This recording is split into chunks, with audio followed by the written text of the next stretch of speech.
La voy a pasar ya a presentar esta unidad, que como os decía, el tema fundamentalmente tiene 4 parágrafos. Hoy voy a explicar estos 2 muy brevemente, haciendo uso del texto directamente, sin ninguna presentación. Y el próximo miércoles nos centraríamos en los 2 siguientes. Este excursus, que también tenéis a disposición en el texto de la unidad, es el que figura como adjunto en la tarea que acabo de escribir. Bien, entonces vamos a explicar, este primer parágrafo, el proceso de desencantamiento del mundo, y de nuevo me veo remitido a explicar esta expresión. Desencantamiento del mundo obedece a una alusión que hace Max Weber, un sociólogo alemán, con esa expresión Entzauberung der Welt, el desencantamiento del mundo, que en realidad puede ser descriptivo o hermenéutico, como diremos ahora en la tesis que voy a leer, ¿no? Obedece fundamentalmente entonces este apartado a ver ese contexto histórico-cultural, ¿no?, que da origen a la filosofía de la religión, intentando averiguar los motivos, las causas, las razones por las que se llegó a esta invención, porque en realidad la filosofía de la religión es una disciplina nueva, ¿no?, que es fruto o consecuencia de un abrupto cambio cultural. He utilizado también la expresión de un conocedor de las ideas, un francés, que habló justamente en una de sus publicaciones de la crisis, la mayor crisis de la conciencia europea, que es la que tiene lugar en el tránsito del siglo XVII y XVIII, distinguiendo uno y otro siglo en relación a la fe y a la razón. El contexto básicamente es ese de desacralización, que hemos llamado desencantamiento del mundo, desmitificación, como queramos hacer, que en realidad es el programa propio de la Ilustración o de la llamada modernidad, si queremos, en un sentido, ¿no? El nacimiento, por lo tanto, de esta disciplina data de los últimos 20 años del siglo XVIII, justamente coincidiendo con la maduración del criticismo kantiano y, no de forma casual, con la filosofía de la historia. Max Weber es el que utiliza esa expresión, ¿no?, de desencantamiento del mundo, que él fundamentalmente, digamos, propone como lectura de ese proceso, ¿no?, del agotamiento, como se dice ahí en la tesis, del poder que antes tuvieron las religiones, ese poder a la hora de determinar las prácticas sociales o de dotar de sentido ético la experiencia global del mundo. Ese es un primer sentido, pero también se puede utilizar como criterio hermenéutico esta expresión para evaluar propiamente el papel de la modernidad y de su programa, que es la Ilustración, ¿no? El concepto, por lo tanto, de desencantamiento puede servir, en efecto, para definir de manera adecuada la meta y el programa que pretendía alcanzar la Ilustración con la implantación de la moderna racionalidad. Y lo que fundamentalmente pretendemos extraer de todo este proceso es que justamente este es el núcleo central, que la filosofía de la religión fue fundada, inventada, en el periodo de tiempo que denominamos Ilustración tardía, como disciplina filosófica a la estela del desmoronamiento de la llamada teología natural, que tenía como centro la propuesta de la demostración de la existencia de Dios a través de distintas pruebas, y en el contexto más generalizado de desencantamiento del mundo. Por lo tanto, esto sería, digamos, el núcleo central que tratamos de desarrollar, una disciplina que nace en la Ilustración tardía como consecuencia justamente y como relevo a la vez, lo vamos a ver, del hundimiento, del desmoronamiento de la llamada teología natural. La teología natural, digamos, para entendernos, aunque haremos otras explicaciones de este término,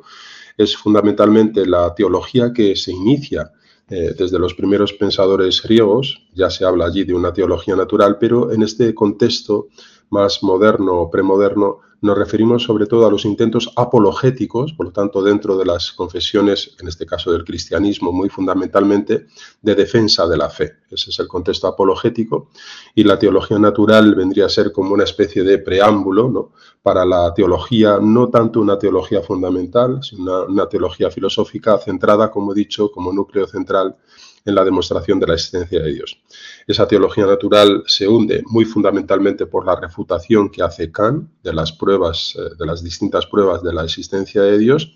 y de alguna forma se requiere alguna otra disciplina en el ámbito de la filosofía que retome, ¿no?, que coja el relevo de los temas allí tratados. Naturalmente el tratamiento va a ser distinto, ya no es el contexto apologético, sino fundamentalmente un contexto neutral frente a lo religioso y por lo tanto con una cierta distancia a la creencia. Bien, el contexto mucho más remoto, podríamos hablar que del conflicto que se ha dado desde los albores de la filosofía entre esta disciplina, la filosofía, y la propia religión o creencia. Esa sería la prehistoria más, digamos, remota, pero podemos focalizar y poner el centro de atención en el conflicto entre estos dos filósofos, Pascal y Descartes, contemporáneos, que introducen justamente esa división, ¿no?, fundamentalmente entre dos modos de hacer filosofía. Pascal más centrado en el sentimiento, digamos, en una,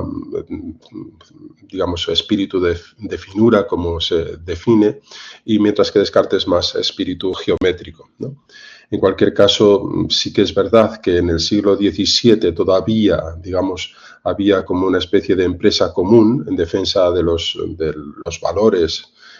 implícitos en la fe y por lo tanto no habría esa distinción y distancia entre la fe y la razón, entre la filosofía y la religión, que después en el siglo XVIII va a hacer ya entrada más definitiva, ¿no? Entonces, ese momento es ya el siglo XVIII, un fenómeno que se extiende de descristianización muy fundamentalmente, donde la energía teológica, es decir, toda la teología y la disciplina que acabamos de mencionar dentro del ámbito también de la teología, de la llamada teología natural, parece degradarse hasta incluso poder hablar, como ha hecho algún autor, de la eutanasia natural de la teología. Figuras emblemáticas de la apologética católica del siglo XVII, como Pascal, que acabamos de citar, o Bossuet o Fenelon, son sustituidas en el siglo XVIII por ya figuras de muy segundo orden. Ahí se cita a Rousseau con esa ambivalencia en torno al cristianismo, ¿no? El fenómeno de descristianización, que podemos llamar también de secularización, de desencantamiento, como hemos dicho antes, extiende sus raíces mucho más allá del ámbito puramente de las ideas y toca también a las mismas bases del Estado moderno, como ahí se menciona. Se pone el caso emblemático sobre todo de Francia, pero también en Alemania, incluso en España, con ese anticlericalismo y, digamos, de Estado, ¿no? Es un nuevo espíritu administrativo y jurídico con intento de afirmación fundamental de la soberanía del Estado moderno y, por lo tanto, de un intento también de autonomía frente a los poderes religiosos, ¿no? Una ciudadanía que, por otra parte, pues el papel de la religión deja de ser un motor social, ¿no? El siglo, por lo tanto, del XVIII, el siglo de la Ilustración, de la Aufklärung, ¿no?, es justamente el resumen de lo que el mismo Kant expone en esa obrita, donde él se pregunta qué es la Ilustración, que es la salida justamente de la minoría de la edad de la razón y la búsqueda del conocimiento autónomo, de la soberanía del sujeto y del atrevimiento, del sapere aude, del atreverse a pensar, ¿no?, por uno mismo. Se trata, por lo tanto, de un proceso de desacralización, de secularización. Ya sabéis que el término secularización, en principio dentro del derecho canónico, se exponía fundamentalmente al clérigo que dejaba, digamos, la regla para exclaustrarse al menos durante un tiempo, y ese es un proceso de secularización que después pasó justamente a un nivel más jurídico y era la desamortización o la enajenación de los bienes eclesiales por parte de las autoridades civiles, ¿no? Es ese programa de desmitologización que asume la razón ilustrada, que en el fondo, como sucede muchas veces, dialécticamente vuelve a recaer él mismo en lo que criticaba, es decir, en esa necesidad de desembarazarse de los mitos, de la magia o del embrujo que pueden provocar las religiones, pero que a la vez recae en el endiosamiento de la propia razón. Así lo denunciaron filósofos de la talla de Horkheimer, Adorno, de la Escuela de Frankfurt en un libro bellísimo, La dialéctica de la ilustración, y que en el fondo esa crítica a la modernidad es la que ha dado lugar al movimiento que llamamos la posmodernidad, como una salida al fracaso al supuesto fracaso de la modernidad y de la idea de progreso, y la otra vertiente, más afín desde luego a los propios intereses del que está hablando, de la llamada post-secularidad, ¿no? Un término que heredamos fundamentalmente de otro autor de la Escuela de Frankfurt, pero de la segunda generación. Y llegamos ya así a la tesis. Lo que nos interesa ahora poner de manifiesto es que, fruto de este contexto ilustrado, emancipador de la razón, nace a finales del XVIII lo que denominamos modernamente como filosofía de la religión. La característica fundamental que determina la naturaleza de esta nueva disciplina consiste en someter el tema religioso a un estudio crítico, tratando de desligarlo absolutamente de cualquier dogmatismo confesional. Este perfil, sin embargo, no pasa de ser una primera aproximación a una identidad que para muchos no está aún hoy día suficientemente aclarado. Incluso se habla de la filosofía de la religión como invitación a una tarea actual, que fue digamos, el contenido de la anterior control de lecturas, o una azarosa búsqueda de identidad que compone el actual. De hecho, todavía no nos hemos puesto de acuerdo ni siquiera a la hora de establecer quién ostenta el honor de ser calificado como el primer filósofo de la religión. Y ahí tenemos, digamos, ese titubeo entre autores. Para unos figura fundamentalmente como iniciador de la filosofía de la religión David Hume, pero podemos hablar incluso sin exclusiones de antecedentes filosóficos como Leibniz o Spinoza, o incluso hablan como auténticos fundadores a Kant y Schleiermacher, ¿no? Incluso hasta remontar a Spinoza, ¿no? En cualquier caso, con todos estos autores, yo voy a entrar en las próximas unidades, sobre todo en la cuarta, en la quinta, a hablar de todos estos autores. Nosotros nos vamos a remitir al mismo Descartes incluso y a Spinoza como pensadores remotos de la filosofía de la religión, si bien, digamos, los consolidadores de esta disciplina son ese trío de autores Hume, Kant y Hegel, ¿no? En cualquier caso, tendríamos ahí las dos alternativas que tratan también de ser expuestas en ese artículo mío que os he propuesto para tarea, entre el teísmo racionalista, en sus dos posibilidades, Leibniz y Spinoza, y el agnosticismo empirista propio de Hume, ¿no?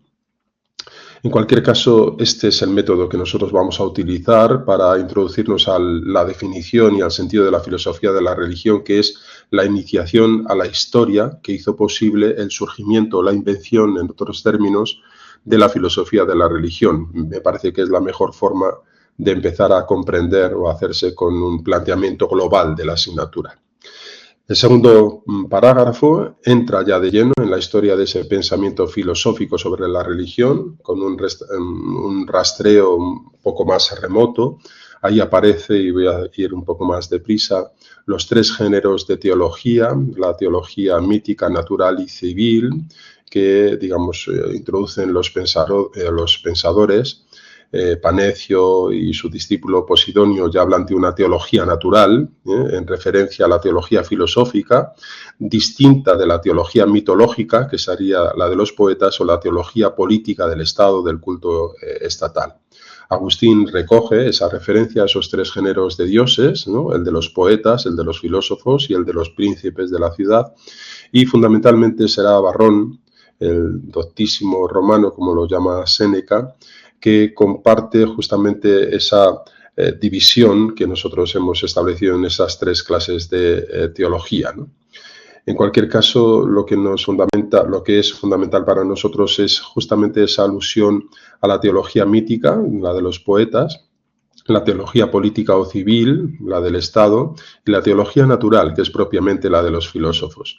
En cualquier caso, como digo, aquí ya se da in nuce esa relación entre religión y política. Para muchos de estos autores, desde luego Cicerón, la religión, sobre todo haciendo alusión a la religión civil, no deja de ser una forma de cohesionar el Estado, ¿no? Y buscar el culto adecuado a los dioses, que es la obra de Cicerón, lo veremos en la siguiente unidad, permite, digamos, esa atribución. Tenemos otra división de Tertuliano, no nos interesa, pero sí muy fundamentalmente la adhesión que hizo el cristianismo a la teología natural. El cristianismo primitivo no se vincula a la teología, desde luego, mítica, pero tampoco a las creencias establecidas, y más bien se sitúa justamente, y eso para muchos es, trajo como consecuencia el éxito del cristianismo por la universalidad de sus principios, ¿no? Entonces, desde un momento, San Agustín dirá que la verdadera filosofía es la verdadera religión, aunque después esa primera adhesión pasa después a un desencuentro, ¿no? Ya en los primeros momentos, Tertuliano, etcétera, ¿no? En cualquier caso, de lo que se trata es justamente de establecer, y así lo quiso hacer el cristianismo, la teología natural, que propone el único Dios natural, físicos theos, y los otros muchos dioses creados, thesei theoi, ¿no? Como el mismo San Agustín va a establecer. Leo ya sin más la tesis. Lo curioso del planteamiento de San Agustín y de los precedentes padres apologetas del siglo II radica, como acabo de decir, en asignar al cristianismo en el ámbito de la teología física, la natural, en la llamada primera ilustración religiosa y no en el ámbito de las religiones. Es decir, que el cristianismo se presenta, según la tradición bíblica, no desde las imágenes míticas, idolátricas, sino como intento por descubrir lo divino, lo natural, a través del análisis racional. En cualquier caso, la llegada del cristianismo, si bien asume en un primer momento la crítica de los filósofos griegos y se adhiere a ella, esa crítica a los antropomorfismos de los dioses, acabará generando pronto un distanciamiento con el planteamiento filosófico del problema de la divinidad. La teología cristiana aparecerá entonces como la orientadora en la relación con Dios. Y por eso me ha parecido pertinente aludir a este teólogo protestante, Wolfgang Pannenberg, que propone, tiene un libro bien interesante sobre, digamos, ese proceso de filosofía y religión, y abre esa propuesta a 4 posibilidades que se han dado históricamente en esa relación: las de oposición, las de identidad y las 2 subordinaciones que da lugar una a la otra, ¿no? Me parece que es un esquema bien sencillo para introducirnos en ese proceso. Con los padres de la Iglesia habría ese momento de continuidad, de identificación entre razón y fe, lo acabamos de decir, ¿no? Vera filosofía, vera religio, como sostiene San Agustín, y el cristianismo parece asumir esa primera ilustración de la filosofía como intento de desmitologización y de separación con las creencias míticas, ¿no? En la Edad Media, sin embargo, ya, digamos, hay una separación entre el conocimiento teológico y el conocimiento natural, y por lo tanto la razón queda subordinada a la fe. Evidentemente, Santo Tomás de Aquino, ya en la Suma Teológica, distingue la cognitio naturalis de la cognitio supernaturalis, que es la revelación, naturalmente dando, digamos, carta de ciudadanía al conocimiento natural, pero hablando del conocimiento revelado como superior y complementario, ¿no? En cualquier caso, para este autor, Pannenberg, ya indica que aquí, en el planteamiento de Santo Tomás, está planteada la legítima autonomía del conocimiento propio de la razón natural. Y el último episodio, justamente, es la ilustración que para muchos, como toda la modernidad, tiene las raíces ancladas en el cristianismo, ¿no? En cualquier caso, es ya la Ilustración y la modernidad la que da el relevo a esa siguiente subordinación, y la modernidad establecerá claramente que es la religión, la teología, la que va, digamos, a zaga de la filosofía, y por lo tanto, como dice Kant, la filosofía puede adoptar esa expresión común de ser la criada de la teología con tal de que se le permita que ella vaya adelante llevando la luz de la razón, ¿no? Llegamos así a la tesis: la quiebra del sistema patrístico medieval la efectúa la sospecha sobre la racionalidad de la fe y de la religión. Esta desconfianza es la que genera ya en los sofistas el germen de lo que después se denominará filosofía de la religión, o sea, el intento de apropiarse previamente de los contenidos de la fe para elevar finalmente las representaciones religiosas a la expresión del concepto, que es la dinámica y la marcha dialéctica propuesta por Hegel. La consecuencia de este desarrollo histórico es la escisión entre el dominio de lo universal, que queda al cuidado exclusivo de la filosofía, y el campo privado de la experiencia particular religiosa entre razón autónoma y sentimiento subjetivo. La subjetividad se transforma en el ámbito apropiado para la fe y la religión en un asunto que pertenece exclusivamente a la esfera privada del individuo. Ahí se figuran fundamentalmente, además de Hume, los autores que, digamos, han ayudado, han contribuido a ese alejamiento de la religión de los ámbitos de la razón, no en el ámbito de la irracionalidad y de la racionalidad, pero sí, digamos, en establecer un ámbito propio para los religiosos, Schleiermacher y muy fundamentalmente Kierkegaard, ¿no? Schleiermacher, en esa obra sobre la religión, hablará de ese tercer reino junto al de la moral y al de la metafísica, que es lo religioso anclado en ese sentimiento absoluto de dependencia, que es el que reclama, digamos, como centro, como nervio vertebrador de la religión. Y ya Kierkegaard, la experiencia, digamos, cede el puesto a la decisión, al salto de la fe, o lo uno o lo otro, es la alternativa, en Veda Oda, que describe esas dos esferas, esos dos ámbitos de la existencia, la estética y la ética, ¿no? Famosa obra bellísima, Temor y Temblor, donde hace esa lectura del sacrificio de Isaac, ¿no? Y cómo en realidad el salto a la fe supone en realidad la suspensión de la ética, ¿no? Bien, ahí entraríamos fundamentalmente ya al legado final. Kierkegaard, al fin y al cabo, es una reacción frente al legado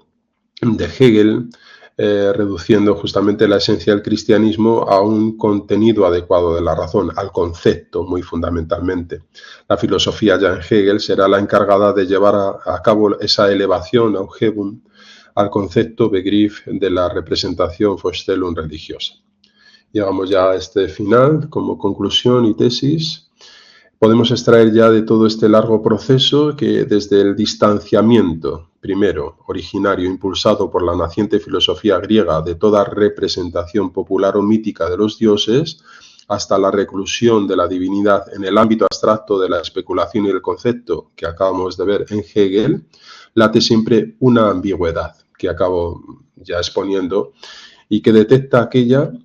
ambigüedad que provoca la alternativa de tener que elegir entre el blindaje legítimo, la salvaguarda, en fin, de la esencia propia de la religión, ¿no? Frente a la deformación conceptual, y ese blindaje trae como consecuencia una desconexión de la experiencia humana, una reclusión al ámbito del sentimiento o al ámbito propio de lo religioso, del misterio. Y la otra alternativa es la tentación a alejarla al vacío, distante ámbito del concepto, pero eso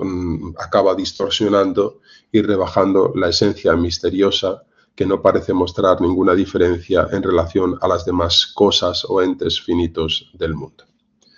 Acabaría aquí la presentación de estos dos primeros párrafos de la lección 2 y el próximo día explicaría los dos siguientes.